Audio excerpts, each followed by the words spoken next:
When you're in the nation's capital, you'd expect good health care, but the system failed little Rosalia. The 5-year-old went to Canberra Hospital with the flu, but almost 38 hours later, she had died. Her mum knew that it was serious, but says no one would listen to her. Tonight, this brave family want answers.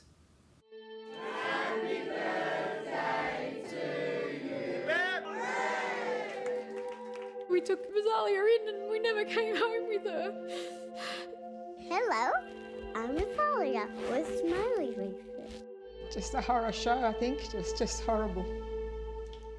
On her 5th birthday, Rosalia got everything she wished for. But she would never get the chance to play with her new toys. I'm sitting in this chair because I want answers to know why did it get to that point? Don't have my little girl? I'm a Barbie girl in the Barbie world. She was her parents' little princess. Rosalia was just the most energetic, bubbly, friendly little girl that would make a connection with anyone. She just knew how to get to your heart. Katrina says Rosalia had been unwell with mild flu-like symptoms. She took her daughter to the doctor where she was prescribed steroids. But on the morning of her birthday, Katrina knew something was wrong. I'm wishing her happy birthday and kissing and cuddling, and she's like, "Oh no, Mummy, can you just carry me to the living room because I'm too tired to walk, I can't walk." Concerned about Rosalia, Katrina took her back to the GP.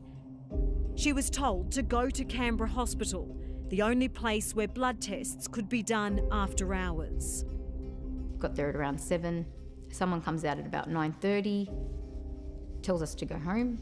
And I said, "Look here, I've been to all these services. My daughter's unwell. She's lying on top of me at this stage." I said, "Well, I'm not going anywhere. I need to see someone." And what was their attitude? What did they say? Oh, he put his hands up like this to say, "I'm not telling you to go home. I'm just saying you should go home, you know." Katrina and her mother Maria say a second nurse came out and told them they should take Rosalia home. We just looked at each other and we're not here for a joke. We're here because she's sick. Katrina believes from the start nurses didn't take them seriously. What had they given your daughter to treat her? Hydrolite and a glass of water and some Panadol at about 10:30. How would you describe Rosalia's condition? Looked like she was sleeping, but she was out of it. Lifeless, white, pale, lifeless. Hours passed, then Rosalia started vomiting. Again, they begged for help. When we rang the bell, no one came. And we had to do everything, and I tried to find warm blankets because she was cold. Tried to warm her up and make her comfortable. More than 8 hours went by before Katrina says some bloods were finally taken for testing. 4 hours after that, at 7 a.m. the next day, Rosalia was taken to intensive care for a chest x-ray and liver ultrasound. They just told me that she has inflammation around the heart, and that is due to, that's like a thing of influenza A in children. This can sometimes happen, but they're aware of it now and they're going to get us to Sydney. By now, this little girl's heart was failing. Is she saying anything to you? No, just like Mummy, Mummy, Mama. Just little things like that at this stage. A paediatric team of medicos had to be deployed from Sydney to collect Rosalia. I kept asking, "Are you okay?" And she kept saying, you know, nodding but not talking. But she wasn't. Katrina says she was told the helicopter couldn't land at the hospital, despite this footage captured by another family on the same night. A delay Rosalia and her weakening heart couldn't afford.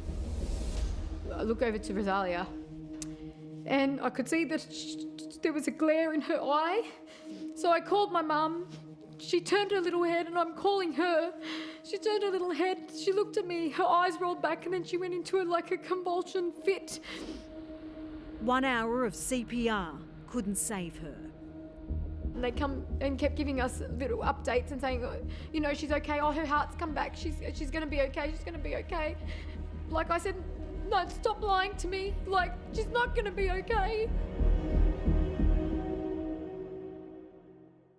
They called us aside and said, that's it, she's gone. She's gone. They couldn't bring her back. Staff at Canberra Hospital called police. Katrina spent the hours after her daughter's death having to relive the horror. We just had to leave her there. With no answers, no nothing. The family has been given 3 separate discharge reports, each detailing different treatments given to Rosalia without a timeline. Katrina says one of her biggest regrets is not speaking up louder to staff when she knew her daughter's condition was deteriorating. Katrina says she kept her mouth shut out of fear because she'd already been made to feel like a pest, even though Rosalia was dying in her arms. And you see signs all over the hospital, don't raise your voice because you're going to get kicked out. So as a parent, you just want to be so civilised that you think if you say something and say something in the wrong manner that you're going to be pushed to the back of the list. And because my little girl didn't whinge, they didn't attend to her. What answers do you have since leaving your little girl at the hospital? I have an answer from a police coroner that has told me that her cause of death was myocarditis due to influenza A. And no one mentioned that word to you at the whole time? Myocarditis? No one mentioned it until she passed away from it. It's a very difficult diagnosis for someone who's not in the area of cardiology to pick up on very quickly. Cardiologist Dr. Ross Walker says Rosalia suffered a rare but treatable complication of the flu. Clearly, over the few days that she was getting sicker, her condition was deteriorating markedly, and if it was recognised earlier, there was the possibility she could have been treated earlier and she may have responded to the early treatment. If you had to look back at your time at the hospital, what would be the thing that has stuck out with you the most? How much time wasting and no one really paying attention to how sick she actually was and just thought maybe it's a gastro bug or something like that. It was almost 30 hours from when Rosalia arrived at the hospital to when she died. And because she was silent, it felt like no one cared because she was silent. It's been just over a month since Rosalia's death, enough time for the coroner to confirm there will be an investigation, but not long enough for the ACT Health Minister to reach out to the little girl's family. I don't know the family. I'm a stranger to them. Rachel Stephen-Smith gave this response when questioned in Parliament. For a stranger to reach out to someone who has just lost a child, I did not believe that that was an appropriate thing for me to do. Rosalia's family was watching on. This happened under their watch, right? She's the Minister for Health. The government also refused to answer how many paediatric deaths have needed to be reviewed at Canberra Hospital in the past 5 years. But it's clear medical staff know the health service needs an overhaul. It's just not safe. Lisa is an emergency nurse. She wants the government to stop blaming COVID. The system was in crisis well before the declaration of a pandemic, and the ACT government knows it. Lisa paints a grim picture of those working on the front line. We're running from one patient to the next, trying to keep things together with sticky tape. We are spent. What do we do?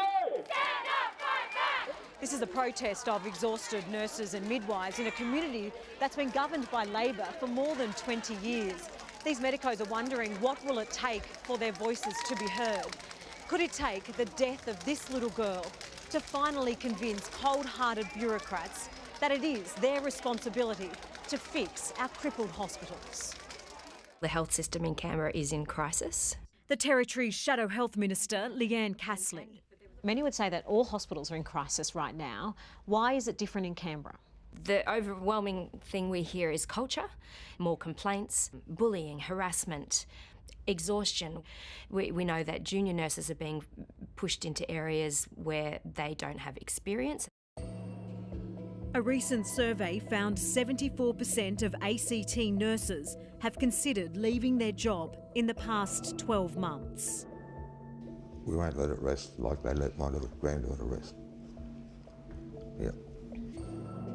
For the nation's capital, with almost 500,000 people, there is no children's hospital in Canberra or access to paediatric specialists.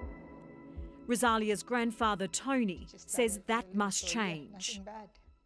I'd like a children's hospital. Doesn't have to be big, but a children's hospital. And a paediatrician, cardiac paediatrician, and now other other doctors that can help kids. Why, when we're in the nation's capital? Is it because we're too small? I don't think so, because there's lots of rural areas that would come to Canberra for their kids. This broken mother says she's not only fighting for her baby girl, but for every parent. So when they take their sick child to hospital, they can feel safe. Please take mothers seriously when we come in there with our children. You know, just take us seriously. We're not there to waste anyone's time, we're there for help. It's such an important message and it needs to be heard. And if you've had an incident involving your child at Canberra Hospital, please let us know. Get in contact.